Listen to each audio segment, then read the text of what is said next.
Assalamualaikum, selamat datang kembali di Guru Gembel Channel. Bulan Mei tahun 2023, Uni Eropa selesai untuk membahas sebuah undang-undang yang kemudian mereka terapkan sebagai undang-undang anti deforestifikasi, yaitu bahwa semua sumber daya yang masuk ke negara mereka berupa sapi diantaranya, kakao, kayu, sawit, dan lain sebagainya, itu harus sesuai dengan uji standar mereka, yaitu bahwa produk-produk itu tidak boleh dihasilkan dengan melibatkan kerusakan pada lingkungan hidup, khususnya hutan.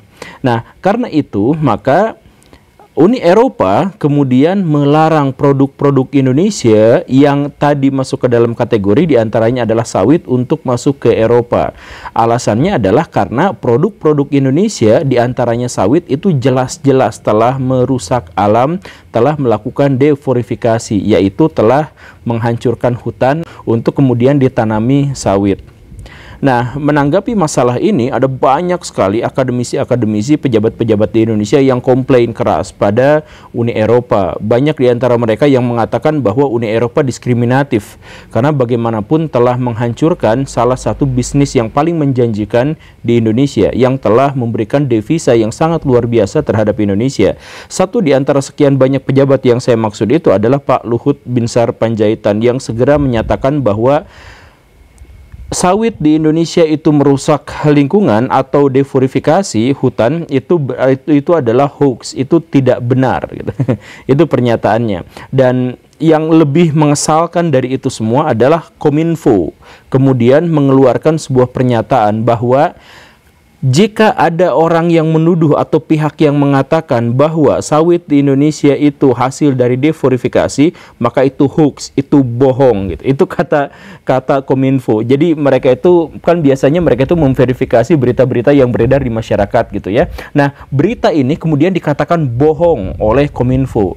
Apa landasan Kominfo ini membantah pernyataan dari Uni Eropa itu?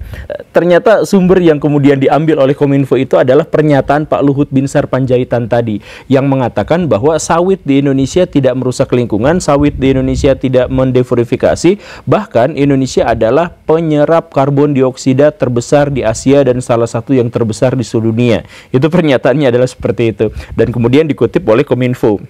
Jadi dalam hal ini Kominfo telah membantah pernyataan dan data-data yang dikeluarkan oleh Uni Eropa terkait dengan kerusakan lingkungan di Indonesia akibat dari penanaman sawit di Indonesia, begitu kan ya? Tapi di sini juga saya menjadi janggal, bagaimana ceritanya Kominfo yang katanya mencoba untuk memberikan verifikasi tentang mana yang hoax dan mana yang tidak, justru malah terlibat dalam upaya penyebaran distorsi berita. Jadi ceritanya begini, Baraya. Bahwa sawit itu telah melakukan kerusakan lingkungan di Indonesia, termasuk dalam hal ini adalah tentang deforestifikasi, yaitu tentang penggundulan hutan kemudian dirubah menjadi ladang sawit, maka itu adalah fakta, dan data-datanya bukan hanya berasal dari Uni Eropa, tetapi misalkan dari Greenpeace Indonesia, Greenpeace Internasional yang menyatakan seperti itu gitu ya. Kemudian bahkan di Kementerian Lingkungan Hidup dan Kementerian Kehutanan itu telah mengeluarkan datanya. Saya jelaskan datanya sebagai berikut, Baraya.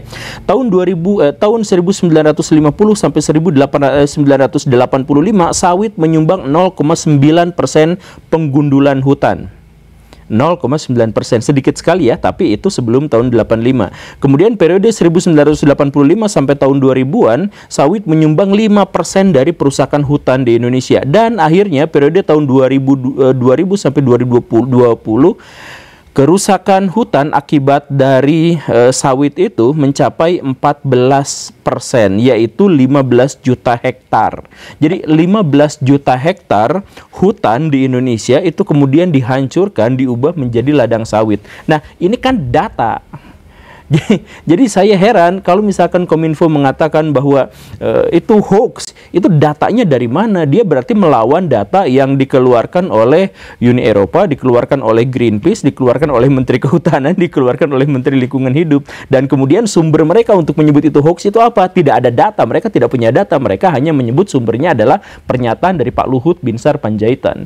Ya, saya saya tidak terlalu mempermasalahkan kalau misalkan Pak Luhut Binsar kemudian mengatakan hal yang semacam itu, mengatakan bahwa Uni Eropa hoax dan sebagainya, ya masuk akal. Karena apa? Karena Pak Luhut itu adalah pejabat negara yang berusaha untuk menyelamatkan atau berusaha untuk membela program-program yang dilaksanakan oleh pemerintah. Toh bagaimanapun itu memberikan devisa yang sangat luar biasa terhadap Indonesia dan seterusnya gitu ya, wajar. Nah, yang menjadi masalah itu adalah Kominfo menganggap bahwa pernyataan itu memiliki otoritas akademis untuk membantah data-data yang tadi itu. Kan ini di sini masalahnya. Tapi kalau misalkan datanya ternyata memang dari Pak Luhut, saya menduga bahwa Pak Luhut itu sebenarnya bukan asal ngomong, memang ada datanya. Saya sebutkan datanya, diantaranya adalah jurnal ilmiah yang ditulis diantaranya oleh Pak Purba dan Pak Cipayung, yang menjelaskan bahwa deforestifikasi atau sawit itu tidak memberikan deforestifikasi, tidak merusak hutan, dalam artian bahwa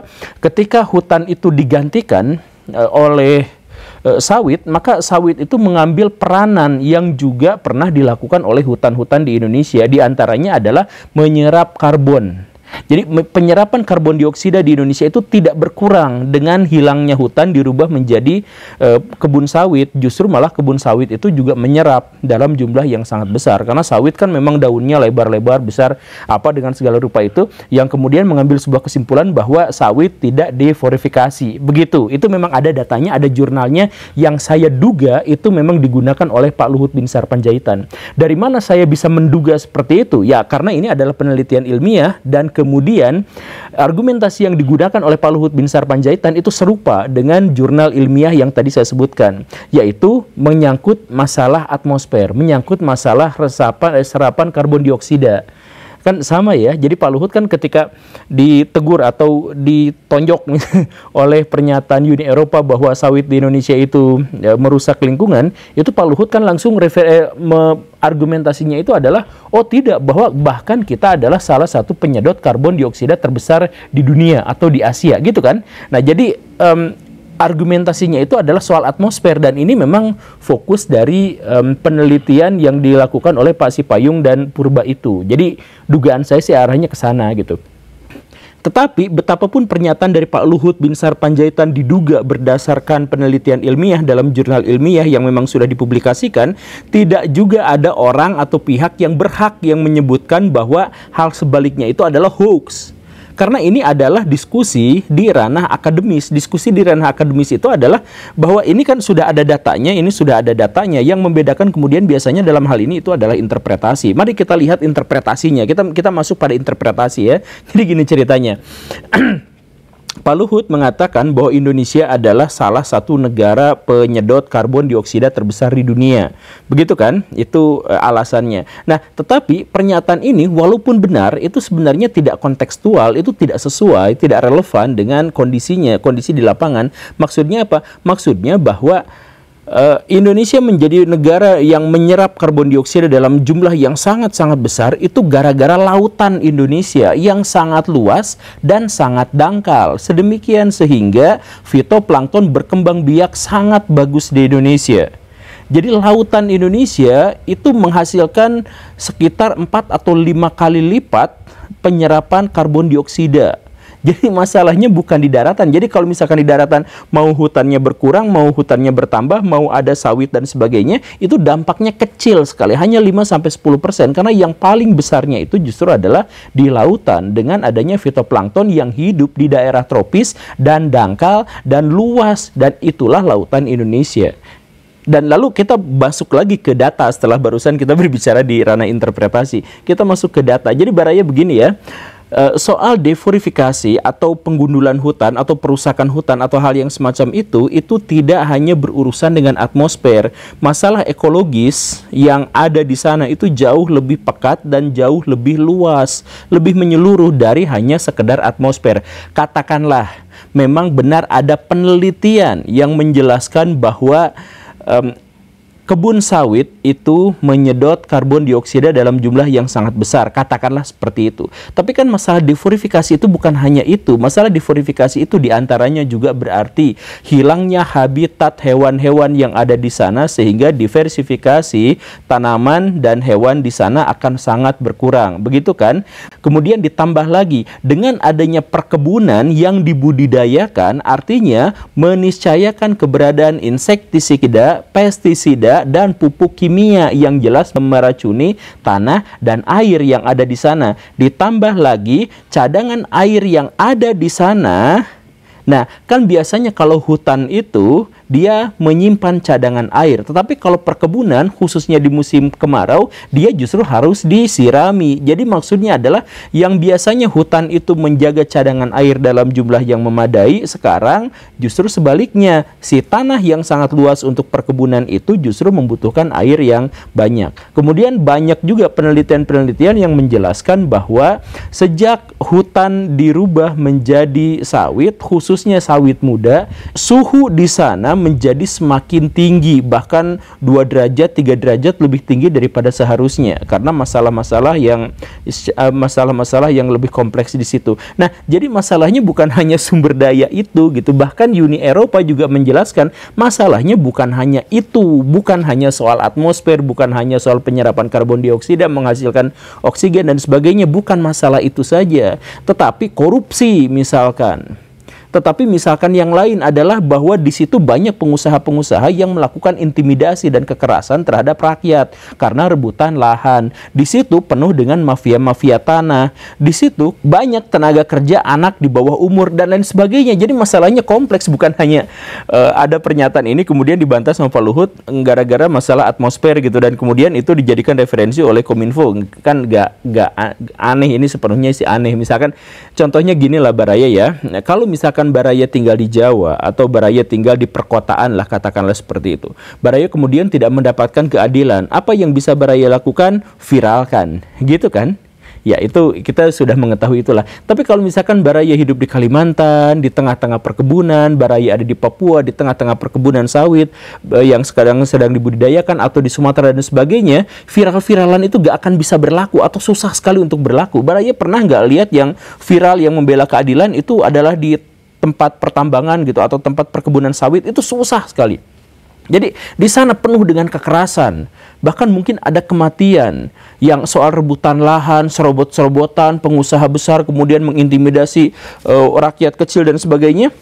Itu terjadi di situ dan itu diteropong oleh Uni Eropa, dan inilah yang kemudian menyebabkan mereka menolak produk sawit dari Indonesia karena ada banyak masalah di situ. Jadi masalahnya bukan hanya atmosfer dan sebagainya Baraya, deforestifikasi itu termasuk masalah-masalah yang lebih luas, kan begitu ya.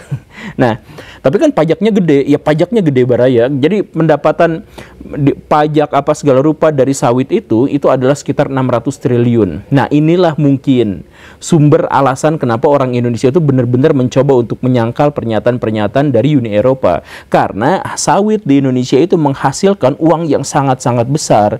Itu berarti sekitar 3,5 kali lebih besar daripada uang yang disetorkan pabrik rokok seluruh Indonesia disatukan ke Indonesia, kan begitu ya. Nah, karena uang yang sangat besar inilah kemudian kita untuk sementara waktu mengabaikan dampak-dampak lingkungan hidup, kita mengabaikan keracunan tanah, kita mengabaikan kesenjangan ekonomi yang menjadi semakin tinggi dan sebagainya. Karena apa? Karena kita mendapatkan keuntungan yang sangat luar biasa, 600 triliun rupiah. Ujung-ujungnya duit gitu. Ya tapi nggak apa-apa lah.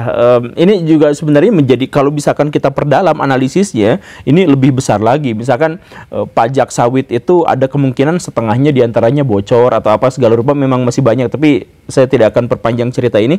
Saya fokus pada pernyataan dari Pak Luhut dan pernyataan dari Kominfo yang tadi mengatakan bahwa Uni Eropa itu hoax ketika mengatakan bahwa Indonesia dengan sawitnya itu telah merusak lingkungan. Daripada menuduh pihak lain hoax tanpa data yang tadi itu, atau dengan data tetapi dengan interpretasi yang keliru, saya pikir mendingan kita akui saja. Kan ini memang masalah kita, masalah negara dengan sumber daya manusia yang buruk gitu. Bangsa dengan sumber daya manusia yang tidak terlalu baik itu pasti akan fokus, pasti akan konsen pada bidang-bidang agraria.